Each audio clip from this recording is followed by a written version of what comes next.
Vocês já sentiram que o mundo ao redor é só uma fachada? Imaginem por um segundo que seus medos mais profundos, aqueles que vocês não contam para ninguém, têm o poder de ganhar vida. Nesta história, o pânico da humanidade não fica só na mente, ele se manifesta em criaturas grotescas chamadas demons. Quanto mais as pessoas temem algo, mais massivo e letal esse ser se torna. É um sistema cruel onde o terror é a moeda de troca e a sobrevivência é um luxo que pouquíssimos podem pagar.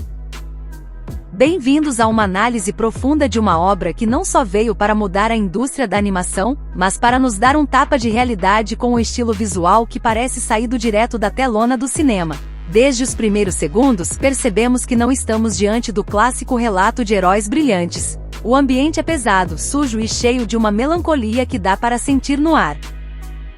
As cidades estão mergulhadas em uma estética que mistura o moderno com o decadente, nos dando aquela sensação de que algo terrível está prestes a acontecer em qualquer esquina. Aqui ser um caçador de demônios não é um sonho de justiça, é um trabalho sujo, perigoso e muitas vezes solitário, onde a maioria não vive o suficiente para receber o seu primeiro salário. É um mundo onde você tem que fazer contratos com seres obscuros só para ter uma chance de lutar, entregando partes do seu corpo ou anos da sua vida em troca de um pouco de poder. Mas por que todo mundo está falando disso? Não é só pelo sangue ou pelas batalhas épicas. O que realmente prende é a direção. Cada tomada, cada ângulo de câmera e o uso das luzes e sombras nos contam uma história sem precisar de palavras. É uma homenagem constante ao cinema clássico, buscando que o espectador não apenas veja um desenho animado, mas viva uma experiência imersiva. É essa atenção aos detalhes que nos obriga a olhar além da superfície. Que segredos essas ruas escondem? Quem são realmente aqueles que movem os fios por trás das organizações que dizem nos proteger?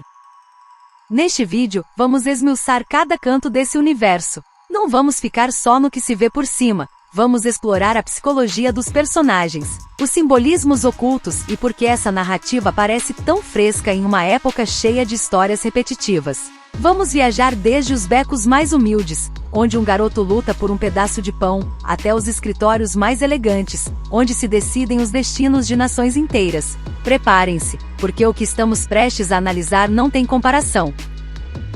E para entender como alguém pode sobreviver em um ambiente tão hostil, primeiro devemos olhar nos olhos do garoto que perdeu tudo antes de começar. Um jovem que não tem sonhos de grandeza, mas sim necessidades básicas que o tornam o guerreiro mais imprevisível de todos. Vamos agora conhecer a origem daquele que, sem querer, se tornou o motor desta motosserra humana. A vida desse jovem, que todos conhecemos como Denji, é o exemplo perfeito do que acontece quando o sistema te mastiga e te cospe sem piedade. Não estamos falando de um protagonista que treina em um dojo ou que tem um destino especial. Falamos de um garoto que, desde a infância, foi condenado pelos pecados de seu pai. Imaginem herdar uma dívida de milhões de ienes sendo apenas uma criança, tendo como únicos credores pessoas perigosas que não conhecem a palavra compaixão. Nesse contexto, a dignidade é um conceito que Denji não pode se permitir. Ele teve que vender partes do seu corpo, como um olho ou um rim, só para cobrir os juros de um dinheiro que ele nunca gastou. O seu dia a dia consiste em coletar sucata ou caçar demônios de baixo nível por um pagamento miserável que mal dá para comprar um cigarro ou uma fatia de pão seco. O mais impactante da sua situação não é só a fome física, mas a solidão absoluta em que ele se encontra. Vive em uma choupana que cai aos pedaços, sem eletricidade nem calefação, cercado de frio e silêncio. No entanto, em meio a essa escuridão absoluta, aparece um raio de esperança muito inusual. Um pequeno demon ferido com uma serra na testa, a quem ele chama de Pochita. Em qualquer outro lugar, este encontro teria terminado em tragédia, mas aqui, dois seres feridos e abandonados decidem formar um pacto de pura sobrevivência. Denji alimenta Pochita com o seu próprio sangue e, em troca, Pochita o ajuda nos seus trabalhos de caça. Eles se tornam mais do que amigos, tornam-se uma só alma compartilhando a mesma miséria. Esta conexão é o coração emocional de toda a obra, porque é o único rastro de amor e lealdade que Denji conhece em um mundo que só quer usá-lo e descartá-lo. A mentalidade de Denji é moldada por essa carência total. Seus sonhos, que para qualquer outra pessoa seriam triviais, aqui parecem monumentais. Ele não sonha em salvar o mundo ou em ser o mais forte. Ele sonha em colocar geleia no seu pão, em abraçar alguém ou em dormir em um lugar onde não sinta que vai congelar.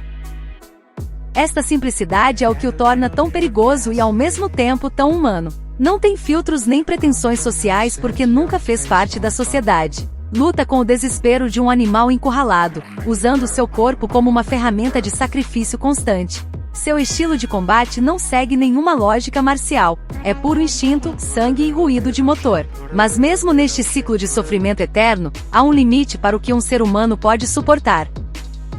Justo quando parece que encontrou um ritmo para continuar respirando, a traição daqueles a quem tentava pagar a sua dívida o leva à beira do abismo. É nesse beco sem saída que a realidade se rompe e o pacto com o seu pequeno companheiro toma uma forma física aterradora e poderosa. O sacrifício de um se converte na vida do outro, dando lugar a uma transformação que deixará uma marca indelével no asfalto da cidade.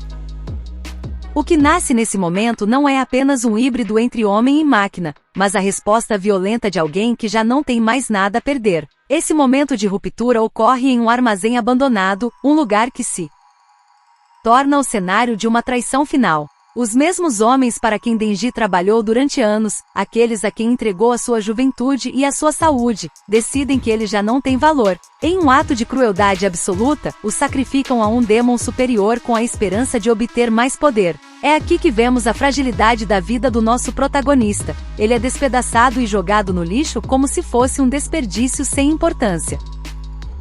Em qualquer outra história, este seria o final trágico de um menino esquecido, mas no fundo desse container de lixo, ocorre um milagre sombrio. O sangue de Denji se mistura com o de seu fiel companheiro, e é aí que o pacto que fizeram tempos atrás se sela de forma definitiva. Em um ato de amor puro que transcende a lógica dos demons, o seu pequeno amigo decide entregar a sua própria vida para reconstruir o corpo de Denji, mas não o faz de graça, pede-lhe apenas uma condição: que lhe mostre os seus sonhos.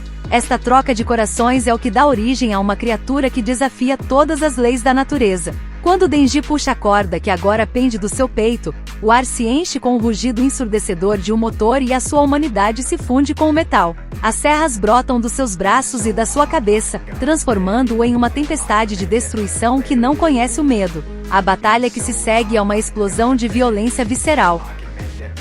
Denji, agora transformado, não luta com estratégia, mas com uma fúria acumulada por anos de maus tratos e fome. É o rugido da classe baixa reivindicando seu direito de existir. Nessa carnificina, ele elimina os seus traidores e o demon que os controlava, deixando um rastro de destruição que atrai a atenção das autoridades. Justo quando a fumaça se dissipa e ele volta à sua forma humana, exausto e coberto de restos, aparece uma figura que mudará o rumo da sua existência para sempre. Entre os escombros caminham os agentes da segurança pública, caçadores oficiais de demons que vestem ternos elegantes e mantêm uma calma que gela o sangue. À frente deles está uma mulher cuja presença preenche todo o espaço, Makima. Ela não o olha com nojo nem com medo, apesar do desastre que tem diante dos seus olhos. Em vez de eliminá-lo como a qualquer outro monstro, oferece-lhe uma opção que soa como salvação, mas que carrega um peso oculto. Ela dá a ele a escolha entre ser eliminado ali mesmo ou ser domesticado como seu animal de estimação oficial. Para alguém que nunca teve um lar nem comida quente, a escolha é óbvia, embora ele não saiba que acabou de entrar em um jogo muito mais perigoso do que as dívidas da máfia. Este encontro marca o fim da sua vida errante e o início da sua carreira como ferramenta do governo. É a passagem da liberdade selvagem da miséria para a gaiola de ouro da civilização.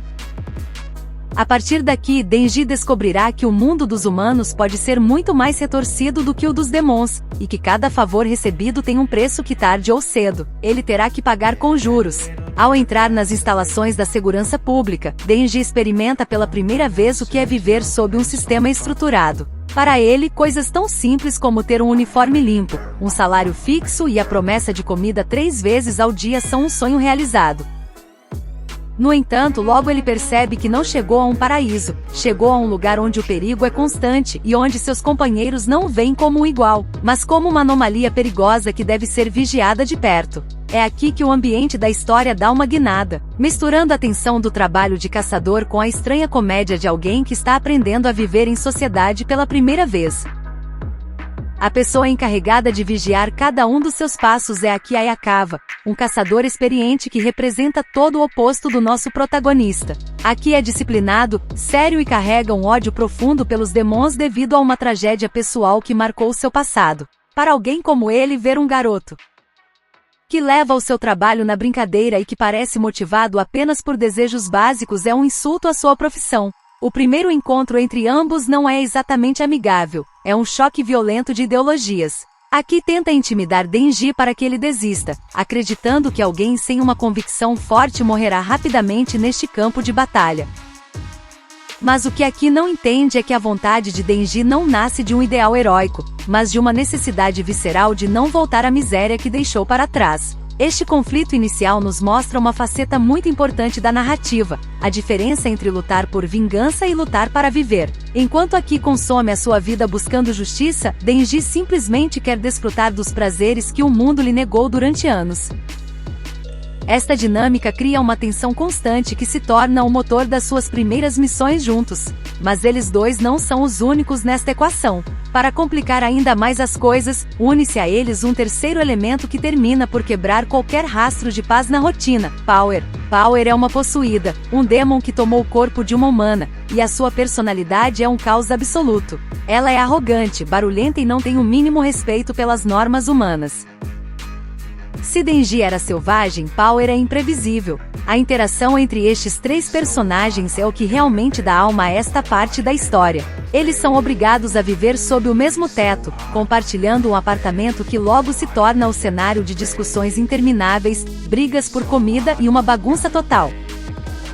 É uma família disfuncional formada por seres que, por diferentes razões, foram marginalizados pelo mundo e que agora devem aprender a confiar uns nos outros se quiserem sobreviver às missões suicidas que lhes são atribuídas. Através desta convivência, começamos a ver que mesmo em um mundo tão sombrio e cheio de morte, existem momentos de cotidianidade que nos permitem conectar com os personagens, vê-los tomando café da manhã juntos ou reclamando das tarefas domésticas humaniza esses guerreiros e nos faz esquecer por um momento que as suas vidas dependem de um fio. No entanto, por trás desta aparente normalidade, a sombra dos seus inimigos e os planos secretos dos seus superiores continuam à espreita, lembrando-nos que, neste jogo de caçadores e presas, ninguém está realmente a salvo. Com a equipe já formada, a narrativa nos apresenta o conceito que mantém o mundo inteiro em um estado de alerta permanente: o Demon Pistola.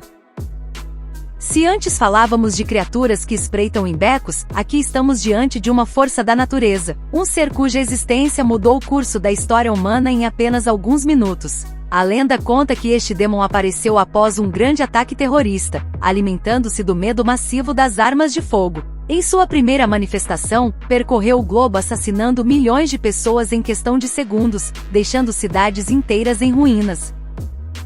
Este evento não só causou um trauma coletivo, como obrigou as nações a implementarem leis estritas sobre o controle de armas, já que cada vez que alguém sente medo ao disparar, este monstro se torna mais letal. Para os caçadores da segurança pública, e especialmente para Aki Ayakawa, encontrar e exterminar o Demon Pistola é o objetivo final. No entanto, não é uma tarefa simples. Este ser é tão rápido e poderoso que ninguém sabe com certeza onde se esconde.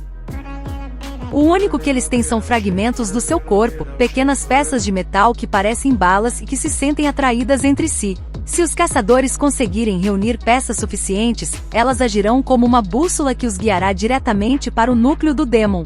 Esta busca se torna a missão principal do nosso trio protagonista, dando um sentido de urgência a cada um dos seus movimentos. Para Denji, porém, a motivação é um pouco diferente.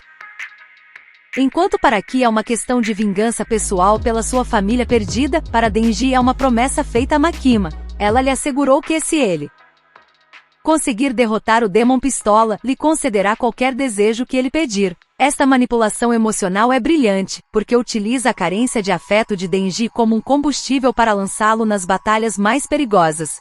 É aqui onde vemos como a organização utiliza as fraquezas de seus peões para alcançar seus fins políticos. Denji não luta pelo destino da humanidade, luta pela validação da mulher que lhe deu um teto e comida.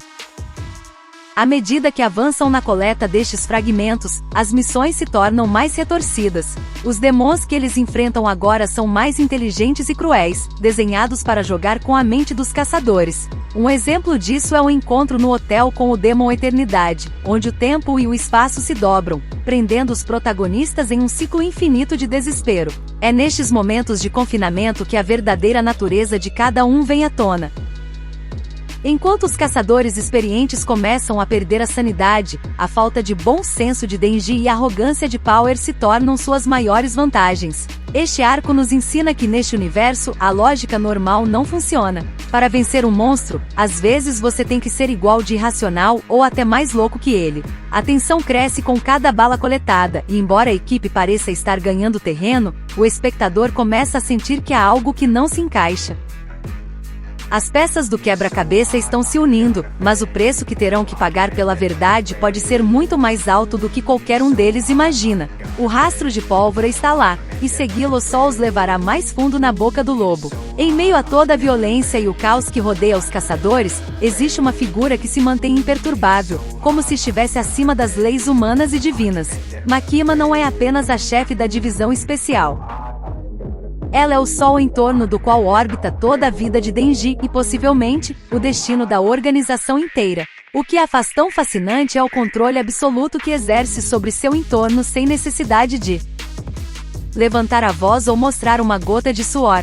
Sua presença é magnética, mas à medida que avançamos na história, esse calor inicial começa a parecer o frio abraço de um predador que brinca com sua presa antes de devorá-la. Para Denji, ela é a salvadora, a primeira pessoa que o tratou como um ser humano e não como um lixo da sociedade. No entanto, para um observador atento, cada palavra e cada gesto de Makima são calculados com uma precisão cirúrgica.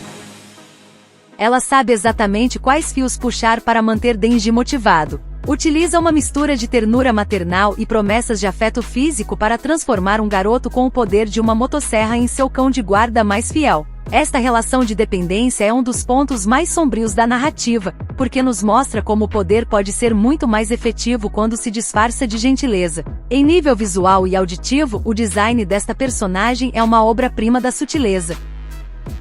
Sua voz é suave, quase melódica, o que contrasta brutalmente com as ordens sanguinárias que ela dá. Enquanto outros caçadores sofrem, gritam ou perdem membros na batalha, ela observa tudo com um olhar tranquilo, olhos que parecem ver através das pessoas, como se fossem simples ferramentas em um tabuleiro de xadrez gigante. Mesmo os caçadores mais veteranos e perigosos parecem mostrar a ela um respeito que beira o terror absoluto. Ninguém se atreve a questionar seus métodos, mesmo que estes impliquem sacrificar vidas humanas de forma massiva para alcançar um objetivo estratégico. Um dos momentos que mais define o seu mistério é quando ela demonstra suas habilidades em situações críticas. Não utiliza armas convencionais nem contratos visíveis como o resto. Seus ataques são invisíveis, implacáveis e muitas vezes ocorrem a quilômetros de distância dos seus alvos. Vê-la realizar seus rituais é entender que estamos diante de algo que não pertence completamente ao mundo dos mortais. Ela representa a ordem dentro do caos, mas é uma ordem que exige uma obediência total e absoluta. Neste ponto da história, o espectador começa a se perguntar: qual é o seu verdadeiro objetivo? Ela realmente quer proteger a humanidade do Demon Pistola, ou há algo muito mais antigo e sombrio movendo as suas mãos? A tensão que Makima gera é a cola que mantém o suspense vivo. Enquanto Denji sonha com um futuro ao seu lado, nós começamos a temer por ele. Estamos diante de uma mulher que conhece os segredos de todos, mas da qual não sabemos absolutamente nada. Sua influência se estende como uma rede invisível sobre cada missão e cada conversa, lembrando-nos de que neste universo, a força bruta das serras é impressionante, mas o poder da manipulação e a vontade silenciosa é o que realmente governa o mundo. Apesar de viver em um mundo onde a morte é o pão de cada dia, a narrativa nos permite entrar na intimidade de um lar que, contra todas as expectativas, começa a parecer real. A convivência entre Denji, Aki e Power é, a princípio, um desastre absoluto. Temos um garoto que nunca aprendeu modos básicos, uma possuída que não tem conceito de higiene e um homem obcecado com a ordem que tem que limpar a bagunça de ambos. No entanto, é precisamente neste caos doméstico que encontramos os momentos mais humanos da obra. O que começou como uma obrigação imposta pelos seus superiores, pouco a pouco se transforma em um vínculo que nenhum deles se atreve a admitir em voz alta. Ver estes três personagens compartilhando uma refeição ou brigando por quem usa o banheiro primeiro nos lembra que debaixo de seus uniformes e seus poderes aterrorizantes, continuam sendo seres com necessidades de conexão. Para Denji, este é o primeiro lar que ele teve em sua vida. Já não dorme sozinho em uma choupana fria, agora tem pessoas que, embora reclamem dele, estão ali todas as manhãs. Para Power, que via os humanos como simples brinquedos ou comida, esta relação começa a suavizar o seu instinto selvagem. Ela começa a se preocupar com os outros de uma forma muito atrapalhada, mas genuína. É uma evolução sutil que nos prepara para os golpes emocionais que virão depois. Aki, por sua vez, é o personagem que mais sofre com esta nova dinâmica. Ele sempre manteve uma distância emocional com seus companheiros para que a perda não doa tanto quando morrerem em combate. Mas com Denji e Power, essa barreira começa a desmoronar. Ele se torna uma figura quase fraternal para eles, o adulto responsável que tenta guiá-los em um mundo que só quer devorá-los. Esta transição de ser um caçador solitário para ser o protetor de dois seres tão caóticos é o que dá uma profundidade trágica ao seu personagem. Sabemos que quanto mais ele os amar, mais terá a perder no futuro. Esta parte da história é fundamental porque estabelece o que está em jogo. Não lutamos apenas pelo destino do mundo, lutamos para que estes três possam ter mais um jantar juntos. O autor utiliza a comédia e a cotidianidade para que baixemos a guarda, para que nos apeguemos à sua rotina e às suas discussões absurdas. Mas no fundo, sempre está presente essa sensação de que esta paz é frágil e temporal. As sombras da cidade não descansam, e enquanto eles tentam aprender a viver como uma família, seus inimigos estão planejando como quebrar esse pequeno refúgio de normalidade. É esta mistura de ternura e brutalidade que faz com que a obra se sinta tão viva. Não se trata apenas de quem é o mais forte em uma batalha, mas de como esses laços invisíveis nos dão a força para seguir adiante ou se convertem na nossa maior debilidade. A verdadeira tragédia não é morrer, mas sim ter algo a perder justo antes do final. E enquanto a equipe se prepara para missões mais perigosas, esse laço que os une será posto à prova de formas que nenhum deles pode imaginar ainda. Se há algo que separa esta obra de qualquer outra produção atual, é a sua obsessão pela linguagem do cinema. Desde o primeiro episódio fica claro que o objetivo não era simplesmente animar uma história em quadrinhos, mas criar uma experiência visual que renda homenagem aos grandes diretores da telona. O uso da iluminação, a paleta de cores e, sobretudo, os ângulos de câmera, estão desenhados para que o espectador sinta que está vendo um filme de alto orçamento. Em vez de utilizar os típicos recursos do gênero, onde os personagens explicam cada um de seus movimentos, aqui se deixa que a imagem fale por si só. O silêncio e a atmosfera são tão importantes quanto o ruído dos motores. Este estilo se nota especialmente nas cenas da vida cotidiana. Os planos longos da cidade sob a chuva, os reflexos nos cristais e a atenção aos detalhes nos objetos mais simples, como uma xícara de café ou um cigarro se consumindo, criam uma sensação de realismo que nos imerge por completo no mundo dos caçadores. É uma estética que mistura o sujo e o mundano com o espetacular.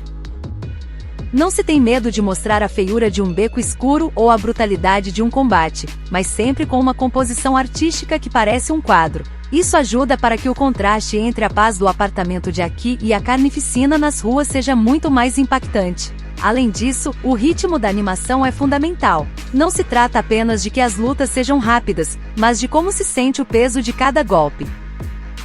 Quando as serras cortam o ar, o espectador quase pode sentir a vibração e o metal se chocando. Isso se consegue graças a uma integração muito cuidadosa entre o desenho tradicional e os efeitos digitais, buscando sempre que nada pareça fora de lugar. A direção busca capturar a essência da obra original, onde o autor é conhecido por seu amor ao cinema, introduzindo constantes referências a clássicos do terror e da ação que os fãs mais atentos gostam de descobrir. Outro ponto-chave é a música e o design sonoro. Cada som está ali por uma razão, desde o rugido metálico que emite o corpo de Denji até o silêncio sepulcral que rodeia Makima. Os temas musicais não apenas acompanham a ação, mas reforçam as emoções, passando de ritmos frenéticos a melodias melancólicas em questão de segundos. O fato de terem criado um tema de encerramento diferente para cada episódio é uma prova do nível de detalhe e dedicação que se colocou neste projeto. É um presente para os seguidores que demonstra que cada parte da história merece a sua própria atmosfera e o seu próprio sentimento. Ao final, este departamento técnico não é apenas um adorno. É a ferramenta que nos permite entender a gravidade do que está acontecendo. Graças a esta qualidade cinematográfica, nos dói mais quando um personagem sofre e nos emocionamos mais quando ele alcança uma vitória impossível. É uma forma de nos dizer que esta história é importante e que merece ser contada com a maior beleza possível, mesmo quando o que estamos vendo é aterrador. Esta dedicação ao detalhe é o que transformou esta produção em um referencial moderno, elevando o padrão do que esperamos de uma adaptação nestes tempos. Um dos pilares que sustenta a fascinação por este universo é, sem dúvida, a criatividade retorcida por trás de cada inimigo. Em muitas histórias, os monstros são apenas criaturas genéricas com presas, mas aqui, cada demon é uma representação física de um trauma ou um temor específico. O design desses seres rompe com o convencional. Não buscam ser atrativos ou simplesmente aterrorizantes de uma forma clássica, mas sim inquietantes e estranhos. Desde o Demon Eternidade, que é uma massa de carne e bocas que distorce o espaço, até seres mais conceituais, cada um deles nos diz algo sobre a psicologia humana. O que faz com que esses designs sejam tão eficazes é a sua capacidade de evocar uma sensação de desconforto. Utilizasse muito o horror corporal, misturando elementos orgânicos com objetos inanimados de uma maneira que desafia a lógica. Por exemplo, a forma como as armas ou as ferramentas se integram na anatomia dos demons não parece algo mecânico, mas sim uma mutação dolorosa e sangrenta. Isso reforça a ideia de que os demons não pertencem a este mundo, são intrusos que tomaram os elementos da nossa realidade para usá-los contra nós. O design do Demon Pistola, por exemplo, é uma obra-prima do horror visual, uma estrutura massiva formada por milhares de armas que representa a destruição em escala global de uma maneira fria e mecânica.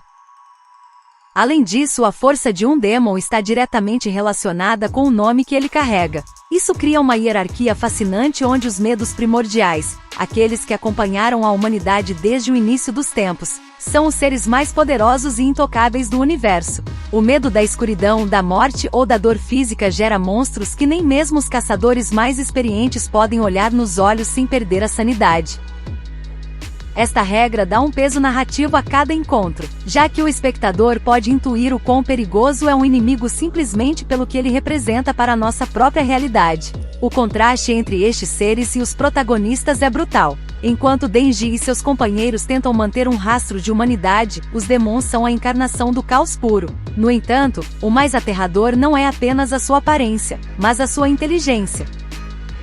Alguns demons são capazes de falar, de negociar e de manipular os desejos dos humanos para prendê-los em contratos mortais. Não são apenas bestas que atacam por fome, são entidades que entendem perfeitamente como funciona o coração humano e sabem exatamente onde golpear para causar o maior dano possível. Analisar esses inimigos é como olhar em um espelho escuro da nossa sociedade. Cada criatura que aparece na tela é um lembrete daquilo que preferimos ignorar.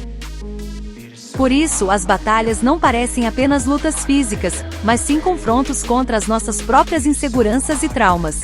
O design de produção conseguiu que cada aparição de um novo demon seja um evento memorável, mantendo o público em um estado constante de surpresa e horror, perguntando-se que novo pesadelo surgirá das sombras na próxima esquina. Para um olho inexperiente, esta história pode parecer apenas uma sucessão de batalhas sangrentas, mas aqueles que decidem olhar com mais atenção descobrem uma rede de mensagens ocultas e referências que lhe dão uma profundidade incrível. O autor é um mestre em esconder pistas sobre o futuro da trama nos lugares menos pensados. Desde o início, nas sequências de abertura, são apresentadas homenagens diretas a cenas icônicas do cinema mundial, mas também metáforas visuais sobre o destino dos protagonistas. Cada vez que vemos os personagens em uma situação cotidiana dentro da abertura, há detalhes no fundo ou em suas expressões que nos adiantam quem sobreviverá e quem cairá na escuridão. Um dos simbolismos mais potentes é o uso das flores e da natureza. Em vários momentos-chave aparecem tipos específicos de plantas que na linguagem tradicional representam a morte, o renascimento ou a traição. Por exemplo, a presença constante de aves ou insetos em cenas onde aparece Makima não é uma coincidência. É uma forma de nos dizer que ela tem olhos em todos os lugares, reforçando essa sensação de que nada escapa ao seu controle. Estes detalhes técnicos fazem com que a experiência de ver o conteúdo seja muito mais rica, convidando a comunidade a debater e a compartilhar as suas próprias descobertas. Também devemos prestar atenção aos nomes e aos números. Neste universo, nada é aleatório. As referências religiosas são abundantes, mas não são usadas de forma tradicional. Misturam-se conceitos de anjos e hierarquias celestiais com a brutalidade dos demônios, criando uma atmosfera de fim dos tempos que parece muito real. Inclusive a forma como os personagens se sentam à mesa ou como se posicionam nos planos grupais nos diz muito sobre quem tem o poder real e quem é apenas uma peça, sacrificável no tabuleiro. Outro aspecto fascinante são as mentiras visuais. Às vezes a animação nos mostra algo que parece feliz ou tranquilo, mas a trilha sonora ou um pequeno erro no ambiente nos indica que algo está errado. Este uso da dissonância cognitiva mantém o espectador em um estado de alerta constante. É uma forma brilhante de narrativa visual que premia os seguidores mais fiéis, aqueles que não apenas consomem o produto, mas o analisam quadro a quadro. Entender estes segredos é fundamental para apreciar a obra em sua totalidade. Não se trata apenas de ver Denji cortando inimigos com as suas serras. Trata-se de entender a tragédia que está sendo tecida por trás de cada sorriso e cada promessa. Estes easter eggs são o que transformam uma produção de sucesso em uma obra de culto que transcende o tempo. À medida que avançamos, estas peças do quebra-cabeça começarão a se encaixar, revelando uma imagem muito mais aterradora e complexa do que imaginamos no princípio. Quando uma obra com um estilo tão único como esta decide dar o salto para o mundo do movimento, sempre surge o medo de que se perca a essência original. No entanto, o que aconteceu aqui foi um fenômeno muito interessante. Enquanto o material original no papel é conhecido por seu ritmo frenético, quase caótico e cheio de traços sujos que reforçam o horror, a versão animada optou por um caminho diferente: o realismo cinematográfico. Esta mudança de direção não foi apenas uma decisão técnica, mas uma forma de reinterpretar o mundo dos caçadores de demônios sob uma perspectiva mais crua e tangível. Uma das diferenças mais notáveis é o manejo dos tempos.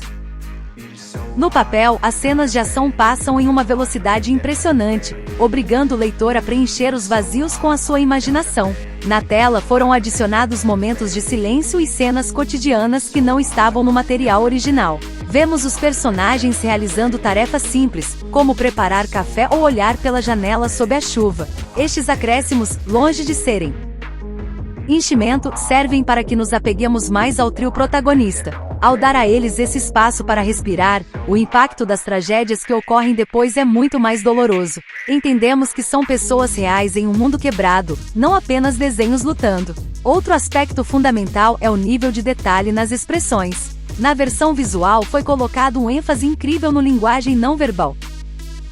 Um pequeno movimento de olhos em Makima ou um leve tremor nas mãos de Aki nos dizem muito mais do que qualquer diálogo poderia explicar. A direção soube aproveitar as vantagens da animação para expandir o subtexto da história. Além disso, a integração da música dá um peso emocional que é impossível de replicar no papel. Escutar o rugido dos motores misturado com uma trilha sonora que beira o psicodélico, eleva a experiência a outro nível de intensidade.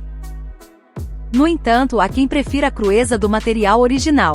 A arte no papel tem uma energia selvagem e experimental que às vezes parece mais punk. Alguns quadros são tão impactantes que parecem explodir diante dos seus olhos. A versão animada, por ser mais polida e elegante, suaviza um pouco esse caos visual, embora compense com uma atmosfera muito mais imersiva e uma fotografia impecável. O importante é entender que ambas as versões não competem, mas se complementam. Uma nos dá a energia pura do autor e a outra nos oferece uma visão artística e profissional que busca elevar o gênero a uma categoria superior. Esta análise das diferenças nos ajuda a valorizar o esforço dos criadores por não se limitarem a copiar e colar o que já existia. Eles pegaram uma história que já era excelente e lhe deram uma nova voz, um novo rosto e, acima de tudo, uma nova forma de nos fazer sentir o medo e a emoção. No final, independentemente de qual seja a sua versão favorita, o certo é que ambas alcançam o mais difícil: deixar uma marca indelével no espectador e nos fazer desejar que a história nunca termine.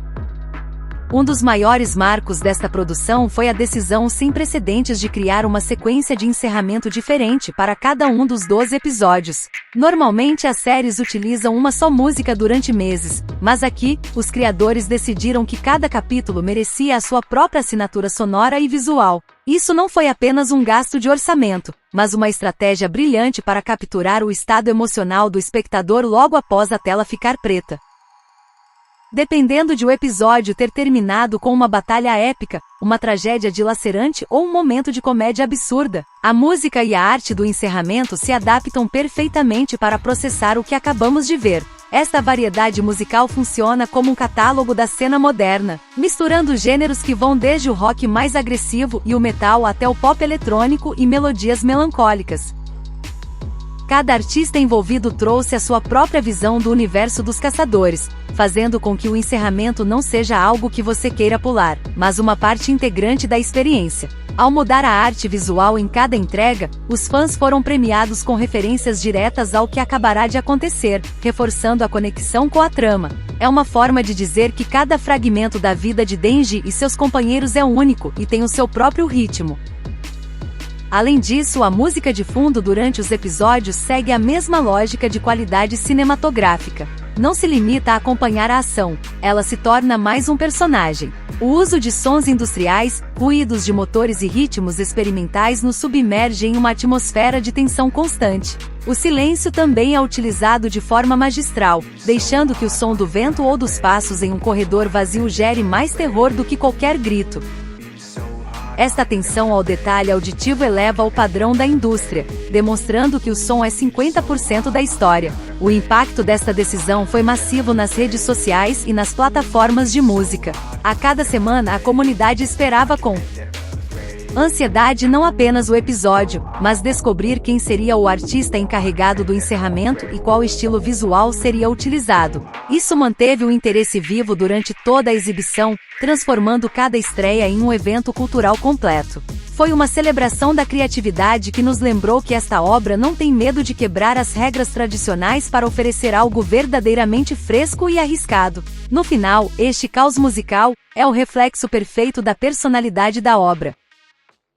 Imprevisível, vibrante e cheia de uma energia que não pode ser contida em moldes estabelecidos. A música nos ajuda a entender que neste mundo, a beleza e a brutalidade andam de mãos dadas. É o pulsar do coração de uma história que respira através do ruído das serras e do eco dos tiros, lembrando-nos de que mesmo em meio à destruição, sempre há espaço para uma melodia que nos faça sentir vivos. O impacto que esta obra teve na audiência global não é algo que ocorra por acidente.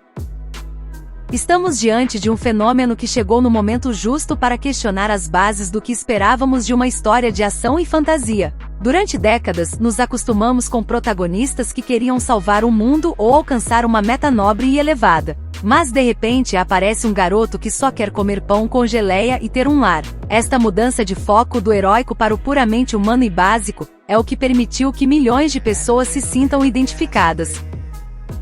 Em uma sociedade onde muitos lutam pela estabilidade diária, as metas de Denji parecem mais reais do que qualquer sonho de glória. Esta produção foi catalogada por muitos como parte de uma nova onda de narrativas mais sombrias, maduras e despojadas de censura desnecessária. Não se trata apenas da violência gráfica que é abundante, mas da honestidade emocional. A obra não tem medo de mostrar os seus personagens sendo egoístas, covardes ou simplesmente ridículos.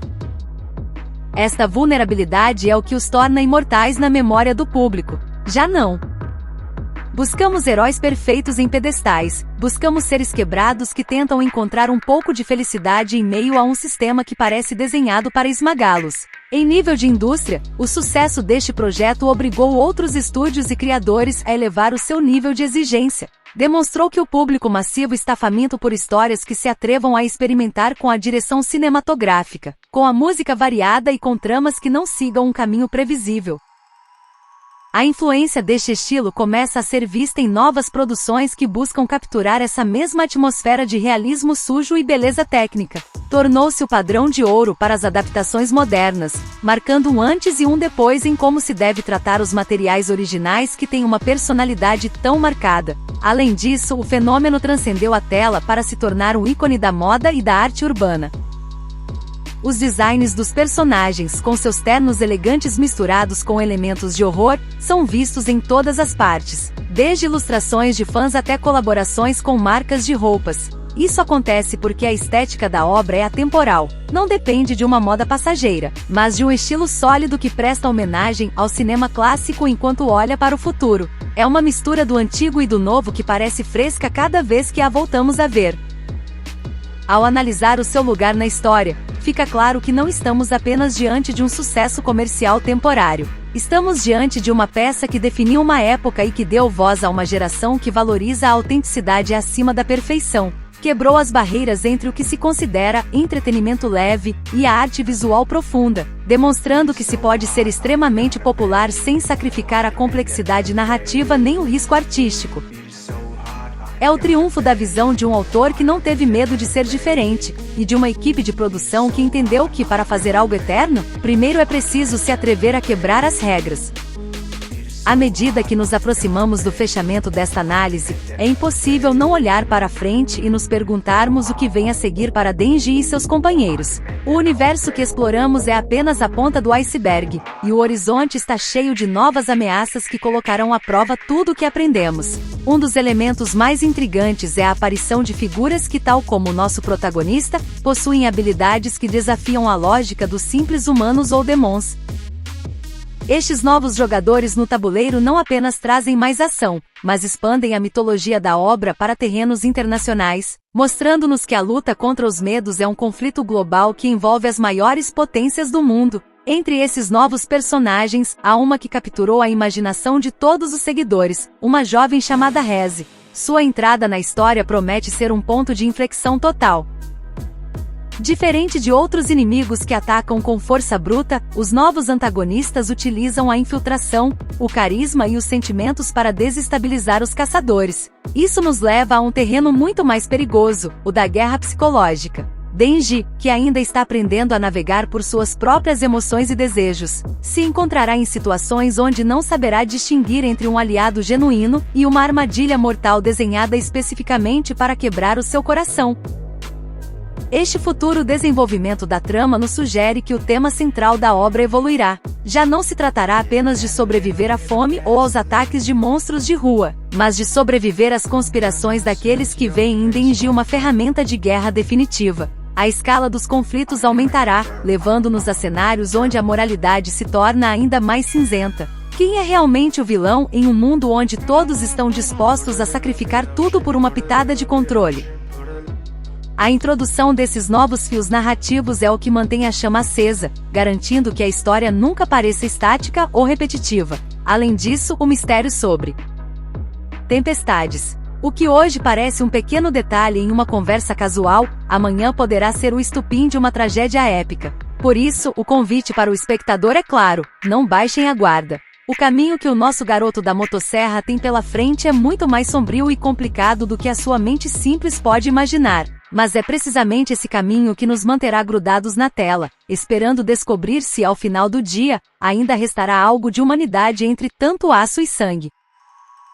Depois de percorrer os becos mais escuros, presenciar batalhas épicas e analisar a complexa psicologia desses personagens, fica uma pergunta no ar: o que é que faz com que esta obra seja realmente inesquecível? A resposta não está apenas na espetacularidade da sua animação ou no visceral de seus combates. Está na honestidade com que nos fala da condição humana. Através de um garoto que se transforma em uma arma viva, exploramos o valor dos desejos mais simples, a fragilidade dos vínculos que criamos e a força necessária para seguir adiante quando o mundo parece decidido a nos tirar tudo. Esta história nos ensina que, embora vivamos cercados de demons, sejam eles reais ou metáforas de nossos próprios medos, o que realmente nos define é a nossa capacidade de sonhar e de cuidar daqueles que escolhemos como família. Denji não é um herói de lenda, mas é o reflexo de qualquer pessoa que já teve que lutar pelo seu lugar no mundo. Ao final do dia, todos buscamos o mesmo: um pouco de calor, algo para comer e alguém em quem confiar. Essa é a faísca de luz em meio a tanta escuridão, e é o que nos faz retornar a esta narrativa repetidas vezes. Foi uma viagem incrível analisar cada detalhe desta produção com todos vocês. Se vocês chegaram até este ponto do vídeo, é porque, assim como eu, sentiram que esta obra é algo especial, algo que transcende os limites do entretenimento comum.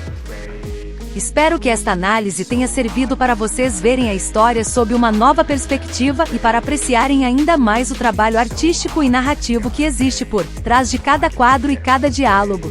Se vocês gostaram deste mergulho profundo pelo universo dos Caçadores de Demons, não esqueçam de deixar o seu like e compartilhar o vídeo com seus amigos que também amam esta história. Seus comentários são fundamentais para nós, então me contem. Qual é o seu personagem favorito e qual momento mais impactou vocês? E se ainda não o fizeram, inscrevam-se no canal e ativem o sininho de notificações. Estamos preparando muito mais conteúdo analisando as melhores histórias do mundo do entretenimento, e não queremos que vocês percam nada do que está por vir. Obrigado por me acompanharem nesta análise épica. Lembrem-se de que, assim como Denji, todos temos uma força interior capaz de quebrar qualquer corrente, só precisamos encontrar esse motor que nos impulsione a seguir. Nos vemos no próximo vídeo para continuar explorando juntos os limites da imaginação. Até a próxima!